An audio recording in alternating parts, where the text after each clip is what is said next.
all the attendees, if you could just fill out the feedback form that will be in the chat in a moment, we'd be very grateful if you could just fill that out. And we will be moving on to the first of our panel, which is Dr. Abhi Deivanayagam. She is a medical doctor, academic, and a public health specialist trainee based in Liverpool. Research and teaching focuses on health systems, climate, and racism. She graduated from Newcastle in 2017 and has a master's in philosophy, politics, and economics of health from UCL, and is currently doing a master's in public health at Liverpool. She's the chair of the board of trustees of Students for Global Health, a student-led charity working to tackle health inequalities. We've also got a branch here in Birmingham for that as well. And she's also an academic contributor at Race and Health, and an associate researcher at Sterna. So holds a lot of different roles and wears a lot of different hats. And she's a keen advocate for intersectional environmentalism, and her talk is going to be on centering racial justice in the conversation of climate justice. So over to you, Abhi. Thanks so much, Priya, for that introduction. It's so brilliant to be here with fellow panelists who have been an inspiration to me and have fueled my own passion for joining the climate and health movement. And as Priya said, I'm part of Race and Health, which is a collective of academics, activists, artists, and other professionals who are working to tackle the impact of racism and discrimination on health. We wrote the upcoming Lancet series on race and health, and our new theme, which has just launched this week, is envisioning environmental equity. So please follow us at Race and Health, and join our next webinar where the issues that I'm discussing today will be explored in much more depth. So when people ask me why climate justice, I always end up thinking about home, Sri Lanka, which is where my parents now live. I'm of Tamil origin. I was born in Chennai, South India, and I spent some of my childhood in Colombo. For those who aren't familiar with Sri Lanka, it's a tropical island in the Indian Ocean. And I think Sri Lanka is an excellent example of a place where the climate crisis has the potential to cause a considerable amount of destruction for land and lives. And this destruction is happening right now, which will continue to worsen. Yet, because of the type of country that it is and the fact that the people living there are not white, it will be left to respond itself, and the rest of the world will continue to either watch or it will go unnoticed. Of course, Sri Lanka is vulnerable because it's a tropical island, placing it at high risk of extreme weather and subsequently diseases such as dengue, which we've talked about before. But I want us to think about vulnerability as not something that's passive, but something active, i.e. something that we actively allow to happen to people rather than people simply placed in a risky position. And this is about power. So the climate crisis will affect us all, but its effects on certain people are more than others. And as Sir Andy Haynes and Dr. Smith have both said, those who have contributed the least to the climate crisis suffer the most from its health impacts. And climate justice is about fairness and each human's capability to live in an ecosystem that is safe and clean and flourishing. Not only that, but we know that minoritized people are often excluded from climate mitigation agendas and are often even put off by mainstream movements. A very obvious example of this, which many of you might be aware of already, is the criticisms of climate organizations that work on the premise of being arrested during protest, which is obviously not a simple choice if you're Black. And we know that in the UK, the climate movement is very white. I've been in many group meetings where I'm the only person of colour. Race is hardly ever talked about, and I've also been in email threads where groups are keen for people of colour to join merely so that they can be more diverse. And all of this together is what environmental racism is. So it's a term that was originally coined by Benjamin Chavis in the 1980s, and I want to read it out to you fully. Environmental racism is racial discrimination in environmental policy making, the enforcement of regulations and laws, the deliberate targeting of communities of colour for toxic waste facilities, the official sanctioning of life-threatening presence of poison and pollutants in our communities, and the history of excluding people of colour from leadership of the ecology movements.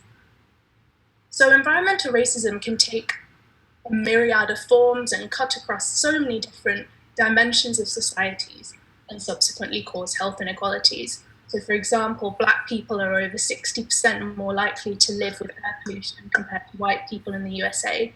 And we see similar trends for UK adults and children in urban areas. And there's also evidence to suggest that access to green spaces and active travel exclude communities of colour.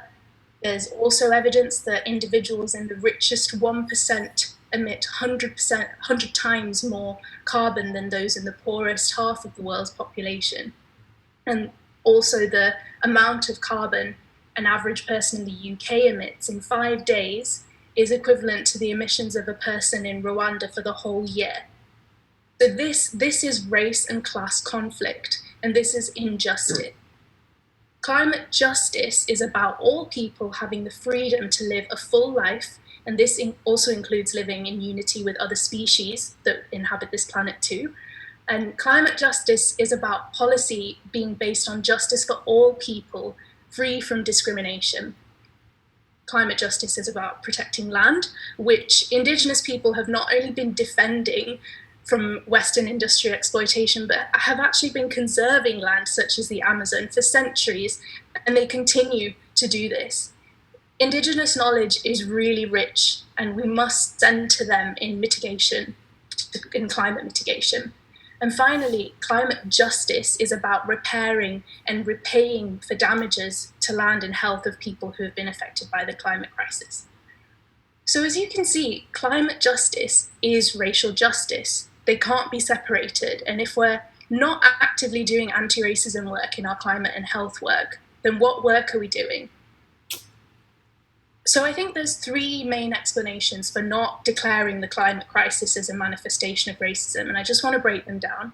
One, they're seen as separate problems, separate entities, and this is mainly because of the dominant narratives of white environmentalism, and white people might feel underconfident in doing this work. So what happens as a result of this is that racial inequalities, or worse, equality and diversity, is sort of slapped as an add-on to the climate movement. So I think if you consider yourself an environmentalist and you feel you don't know enough about anti-racism, there are so many people who can help. There are incredible organisations like Intersectional Environmentalist. You should read the work of Dr. Vandana Shiva, who's an Indian eco-feminist activist, and there's excellent podcasts on climate justice as well. The second reason I think this is a problem is people might feel that one issue is more urgent than the other. And of course, climate change is a threat right now. However, this is where I think an intersectional lens has so much to offer. For those who haven't heard of intersectionality, it's originally coined by Dr. Kimberly Crenshaw in the 1980s, and it allows us to connect multiple issues, and it helps us actually focus our priorities together. So for example, the fossil fuel industry is entrenched with white supremacy and oppression. Take the example of Shell in Nigeria that has been destroying the land of indigenous Ogoni people, and also you can take the Dakota pipeline project as well, destroying indigenous land. So climate breakdown is colonial in its conception. So mitigation also requires a decolonial response. If we're not going to address the foundation of climate crisis, which is capitalism and wealth accumulation, which is birthed from and maintained by white supremacy, how are we going to mitigate it? Mm-hmm.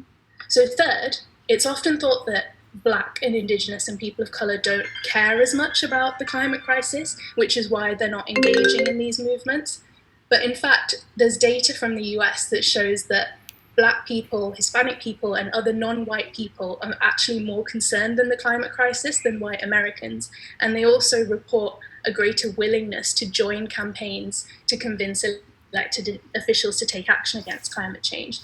So the problem isn't lack of interest. They probably just don't find the groups very representative, or that they acknowledge the inequalities and the problems that they're facing right now. So ultimately, we need to join hands in our struggle. And I want to quote Audre Lorde, who said, "There's no such thing as a single issue struggle because we do not lead single issue lives."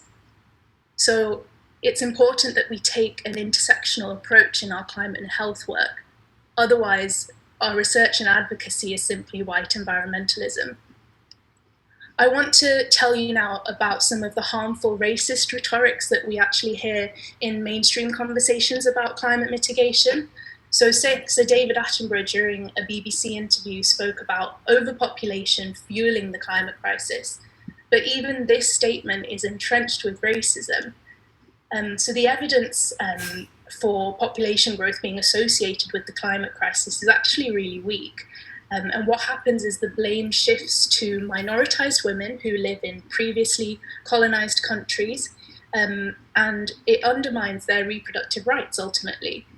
We know that the Peruvian government has forcibly sterilized indigenous women. We know that Uyghur Muslims have been sterilized in China.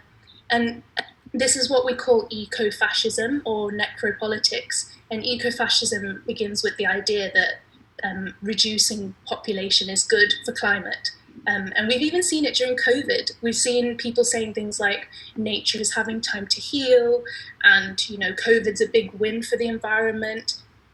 No, the climate crisis is rooted in capitalism, extraction, and overconsumption, and a small number of large industries with huge amounts of money and power are responsible for this, not humans, and certainly not women of color of reproductive age.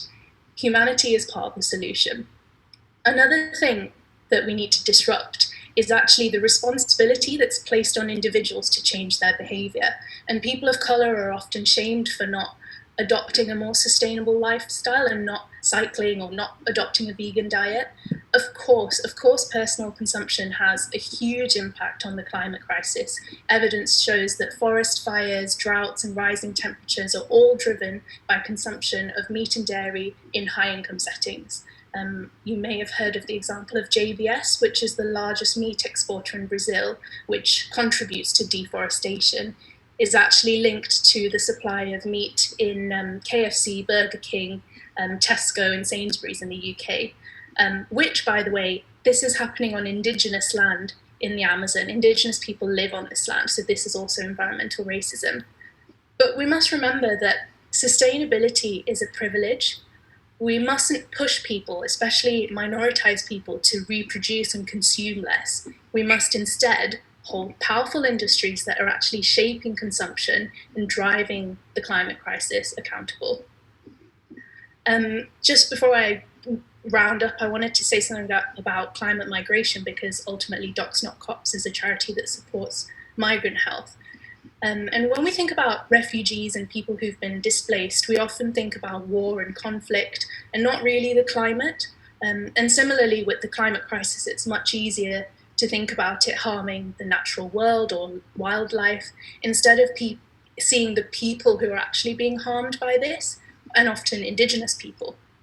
And climate migration is also thought of something that will happen in the future, but I'm afraid to say it's happening right now.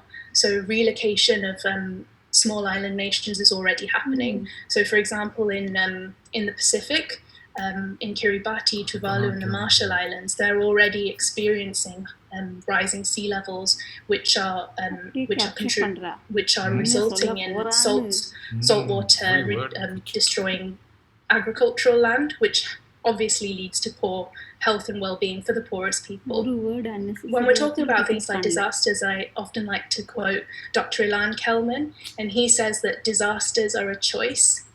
He says, disasters aren't the floods or the hurricanes, but rather the deaths and the lack of support for people who are worst affected by these events. And it's expected that over 140 million people will have to migrate due to the climate crisis by 2050.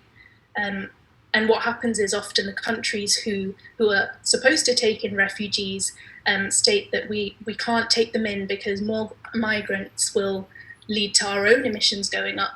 And this is called eco-xenophobia, and I expect that this will intensify unless we address it. So finally, what can we do? What can we as doctors do? We need to create and promote movements that represent people globally. We need to read the room, who has a seat at the table and who doesn't.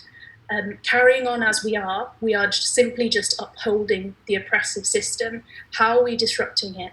Are we centering our conversations around inequalities? Are we addressing white supremacy as the cause of the climate crisis and its health impacts? Or are we just pushing single issue sustainability? Are we prioritizing research and advocacy for those who are already impacted by the climate crisis? Or are we lost in promoting sustainability in a system that actually has a very small impact on the grand scheme of the climate crisis? So where are we placing our energy? I want to finish with highlighting the humans who have come before me: Dr. Vandana Shiva, Audre Lorde, Bell Hooks, Professor Angela Davis, Dr. Kimberly Crenshaw. These are people who have paved the way for the climate movement in the first place, and they have been mobilizing and writing for decades, and we should know their names and we should know who they are. And finally, we must resist individualism and come together in our common goals. So climate and health needs to be decolonized, and we must make spaces for voices from communities of color and indigenous people. So climate justice means social and racial justice. They're all connected. So we must be in solidarity in our struggle. And solidarity is not simply saying, come along and join our white majority movement. It's saying, I will help you and I will not abandon you. I will fight for you, for your struggle, because it's also the origin of my struggle as well. Thank you very much. Thank you so much, Abby. That was extremely inspiring talk. I've been studying history of medicine this year, and just seeing sort of the root of knowledge of what we generate in medical curriculum and how that needs to be decolonized. I thought you captured it absolutely beautifully.